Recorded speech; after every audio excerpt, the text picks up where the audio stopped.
Hi everyone, and welcome back to Planet Studio tutorial. It's been quite a long time since I made one of these episodes, but it's great to be back, and I've been recently doing quite a lot of planet editing around a new system that I'm designing. One of the things that quite a lot of people have been asking me in comments and on Discord is how to make large impact basins. So those would be really large craters with, let's say, outer mountain rings, a lot of height loss near the center, and overall some really complex terrain around them. So I thought, why not do a short live commentary video where I talk through the techniques that I've got for making impact basins in my planets. So a lot of people have been asking about how we get a detailed large impact basin. So that's quite different to the small craters that you can see up on the screen at the minute now. When we're looking at a large complex impact basin, we're looking for features that are more like rings of mountains around a central depression. Maybe we're going to be seeing a sort of central uplift zone, so you're going to have some mountains in the center, maybe not, and you're also going to want it to be really large, a lot larger than the default craters that you get in Planet Studio can be. And finally, we're going to want it to be kind of one of a kind. We don't want to have multiple of them, we just want to have a single one. And often, something I've noticed people are wanting, I've found this in my planets as well, I want it to be in a really specific location. So it needs to be really customizable in its location as well as its appearance. Now previously I've done this using a fully procedural method, so by using like the Creators 2 modifier and things like that. But I think recently I've been finding it a bit easier just to use the paintbrush tool and then work with that noise in a more procedural way to get the sort of features that we want. Now this tutorial might be a little bit quicker and maybe a bit more technical than the ones that I normally make. So if you're feeling a bit lost, please feel free to go and watch some of the earlier tutorial videos. The one on procedural generation, for example. Maybe you'll find the one on biomes useful as well. I'll try to cover the topics as quickly as I can when we get to them, but again it won't be in the most amount of detail because the key topic here is how we're going to make this large impact basin. So over on the left you can see we've got quite a lot of things loaded up in the tree.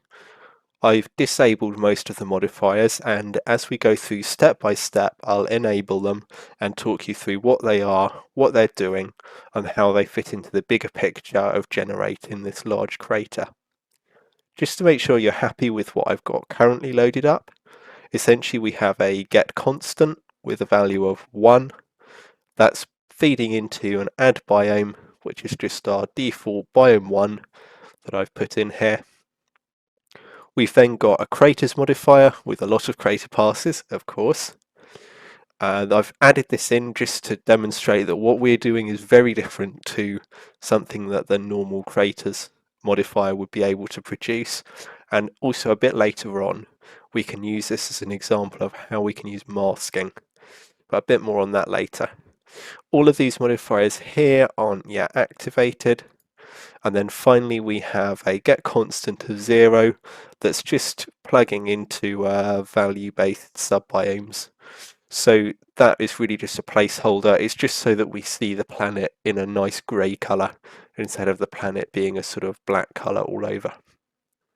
So let's have a look at the very first step, and that is to load in what I call the impact seed.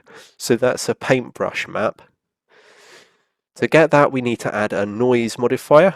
So just for anyone who's forgotten how that's done, just over here in the plus, add new noise modifier and search up noise.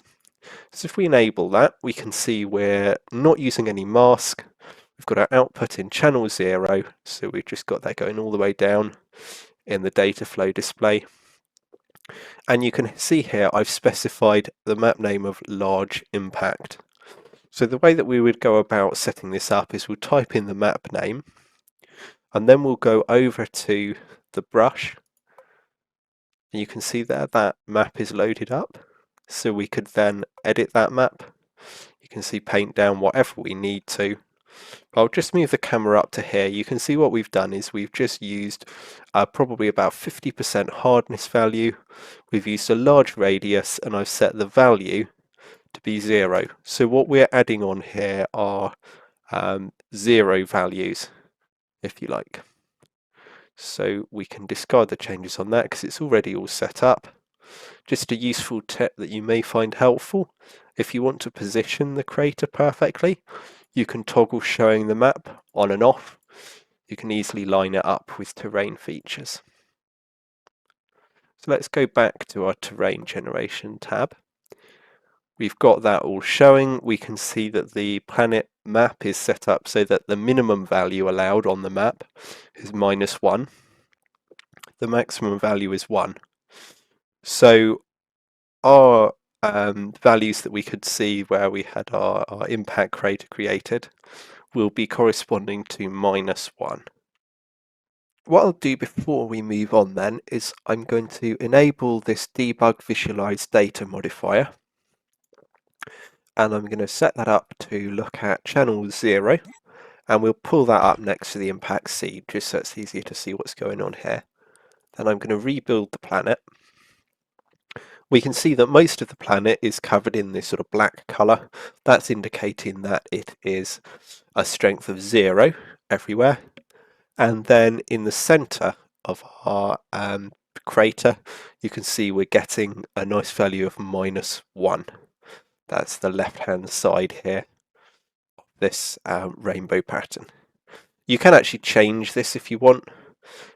So for example, you can set it to be the blue and red one, and that'll probably show up quite nicely how we've got negative values in here, and the rest of this map is set to 0, which is black in the middle of here.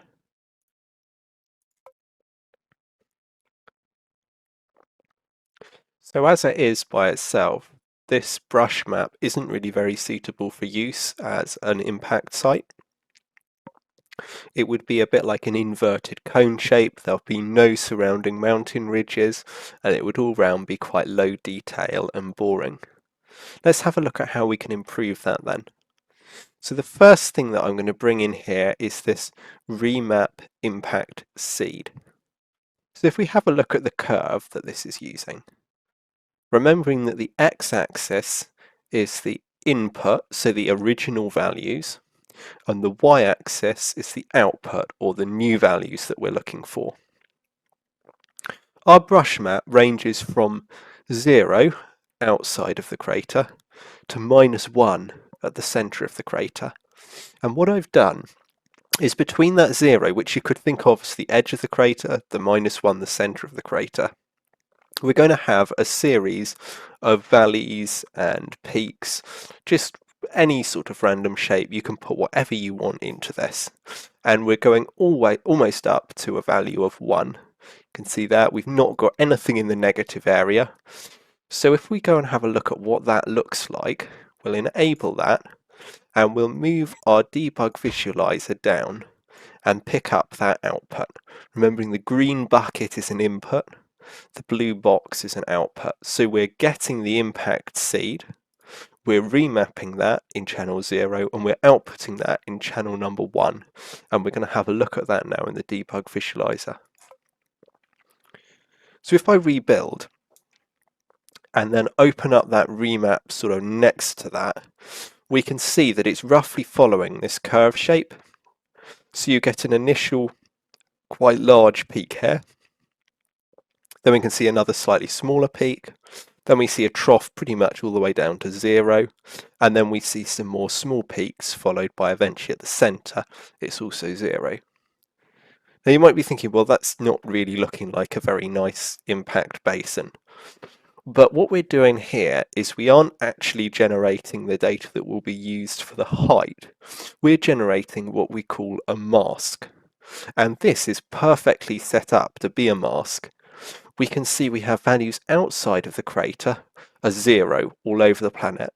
And then inside the crater, we've got a range of values going up to 1, which is this pink colour. This is a classic type of mask that we'd really ideally want our masks to be 0 to 1. So we're now going to use this mask. What I've done here is I've just added in a normal sort of type of noise. We're using a value fractal settings with a medium frequency. We've got some octaves, reasonable number, so it's going to be quite high definition noise if you like. It's an FBM fractal type. We've not got any domain warping or anything like that. I'm going to activate it and show you how we're using that. So we have a mask. We're using this that you see on the screen currently, that output of channel 1, as the mask for this noise. So just thinking about and trying to predict what we would expect to happen here, what we would expect is that this noise will appear only in those areas where this mask is showing up as a positive non-zero value. So let's move our debug visualizer down another step and see if that's what we get. And sure enough, that is exactly what we get. Now just remember that because our mask is positive in these rings doesn't necessarily mean that our noise will be positive too. You can see here we've got a balance of yellow red values meaning positive, we've got some 0 values along the edges of them, and then we've got some blue values indicating negative. So what we've basically got is we've got some peaks in the noise and we've got some troughs in the noise, but those peaks and troughs are only occurring where our mask was positive. So this could be all right as our sort of starting point, as our large impact basin. What I'll do is I'll actually use this. We can see we're going to generate terrain, so just ignoring that debug visualizer, I'll turn it off for now to clear up the data display.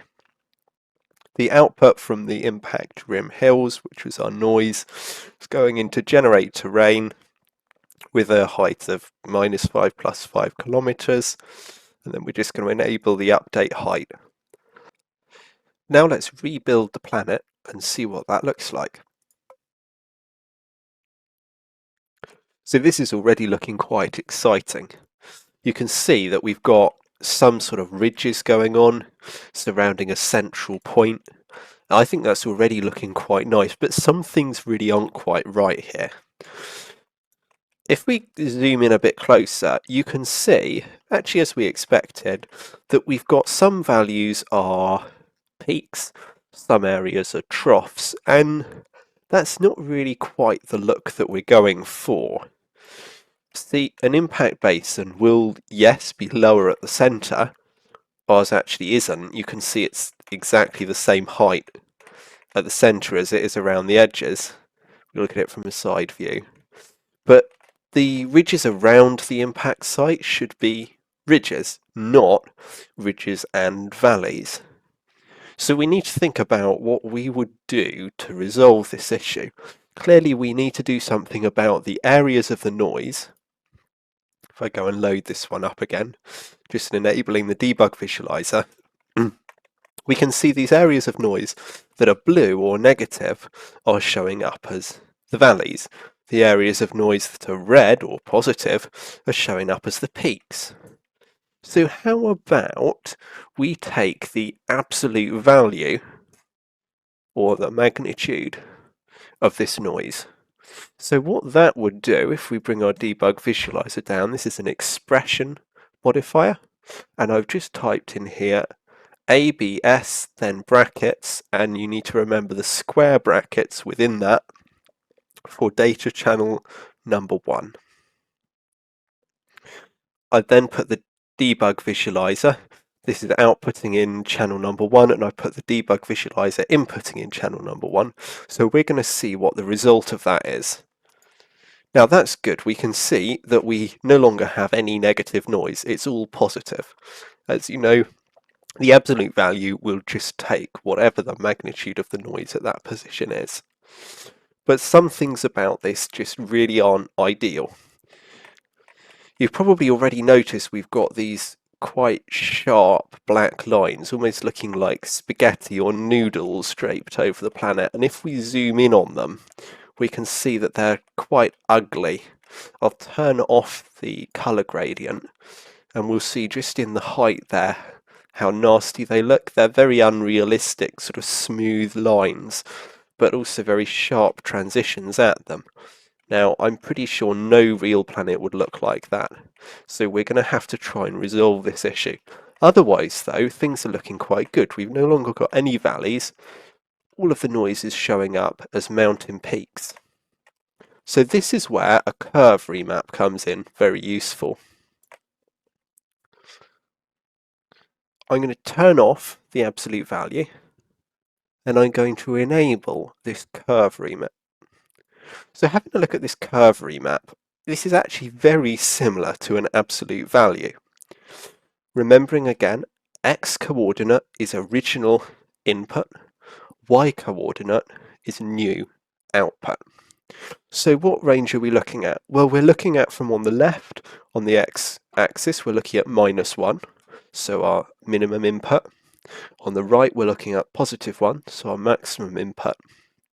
And we're mapping that where it's -1 input, it's +1 output, where it's 0, it's 0, where it's +1, it's +1.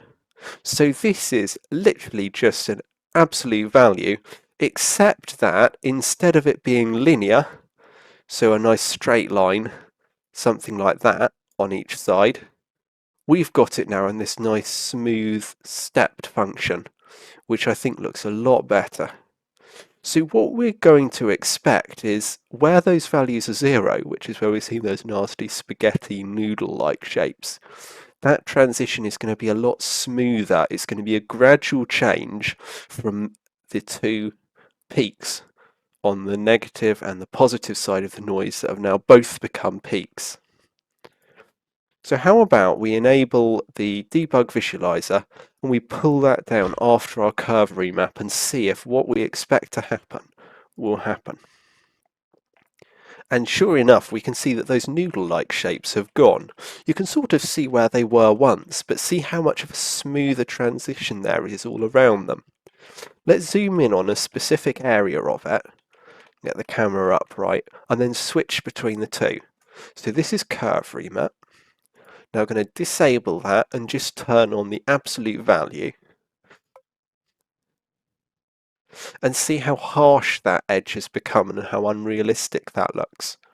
So we can see here how a curve remap is so useful because it enables us to get really smooth, gentle gradients in the noise. Let's turn off the debug visualizer now and just look at that in terms of terrain. And that, I think you'll agree, looks so much better. We've got a load of peaks surrounding the central area of our impact site, and to be honest, I think this is already looking quite accurate. There's one further step though that I've recently started doing, because to me these mountains look a little bit too regular. You can see there's a load of peaks just going all the way along, kind of peaks all in a row, and there's not much variation in their height. You can see that on the outside all of these peaks are about the same height, and then on the inside you've got all of these peaks of about this height, and so on. So one of the things that I've started doing, you can play around with this as much as you want, there's so much variation you can do, is I'm going to say, well, those areas where the noise was once negative, I'm going to make them positive, but I'm not going to make them as strong as the areas that were initially positive. So we're going to end up with, let's say, a value of 0.5 in there. So you can see we'll have a load of peaks will be at +1 strength, but the other lot of the peaks will be at plus 0.5 strength. If we then rebuild that, you'll see that we get a lot more variation. It's maybe a bit less obvious, those walls, but you see how much this peak over here, for example, is standing out compared to, say, the peaks over here. So we've got some really nice varied details going on there. We can see that happening then over here, where we did have a really uniform row of mountains. We've now got one at +1 strength and a load more at far weaker strength over here. So personally, I think that this looks a lot more interesting.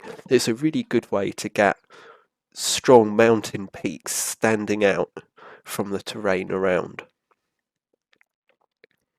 So we're pretty much there really in terms of generating our impact basin. But there is one key component which I think is still missing, and that is some depth to the impact system. We can see here there's actually no real depth to it. Yes, you've got the mountain peaks surrounding it, but you've not got that really nice sort of depression area there that you would normally see with an impact basin. So just giving it a bit of thought, we've actually already got a noise modifier, we've got some data which will give us that depth to the crater. If I just wind back the clock a little bit and we enable this debug visualizer on the original paintbrush map that we made for our impactor location, we can see that this is actually a nice distribution of some negative values of noise.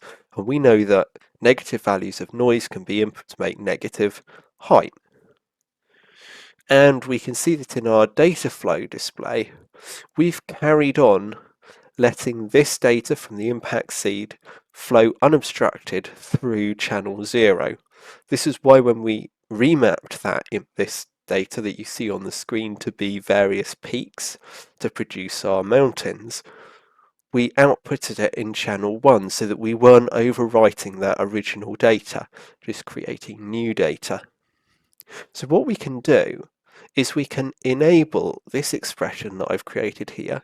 I've called it combine the impact depth, and that adds together that negative data in channel 0 and that positive data, which is the hills around the impactor, which is in channel 1. So if we enable this, and I'm going to disable the debug visualizer and rebuild the planet, you can see that we've now got some depth to that impact site. It's a little difficult to see because the impact site is so huge, but if we get a little closer you can see it's kind of like a straight line. It's almost like cut off the side of the planet there, which I think is quite cool. Let's zoom out a little bit and get an overview of what that impact system looks like. The only thing now that's bugging me is you can see we've got all of these craters kind of ruining our nice impact site in a way. Now there must be a way to map the craters so that they aren't in the impact site, right? And yeah, there absolutely is, and I'll show you how that's done. So what I've done here is I've just generated a small expression here, which is the impact center mask. So we're going to go back with the debug visualizer and look again at that noise that we used to create the impact basin. Now just thinking about it, right, we know that we want to create a mask for the craters. So the rules that we need to create here are that in all of the areas outside of the impact basin, we want the mask to have a value of 1, right? And all the areas inside the crater, we want to have a value of 0. So there will be no craters on the inside, some very weak craters around the outside, and full strength craters everywhere else.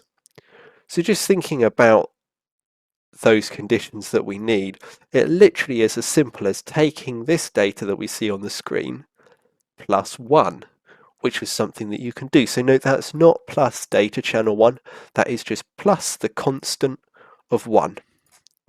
So let's enable that and move our debug visualizer down just to have a peep at what that would look like. And that is exactly what we want, right? You can see we've got a value of 1, that light pink colour, all the way around, and then gradually weakening the mask towards the centre of the crater, and then at the very middle it's an actual value of 0. So now literally all we need to do, go and click over in our craters modifier that we already loaded up, and down at the bottom of that you can see we have a crater mask input.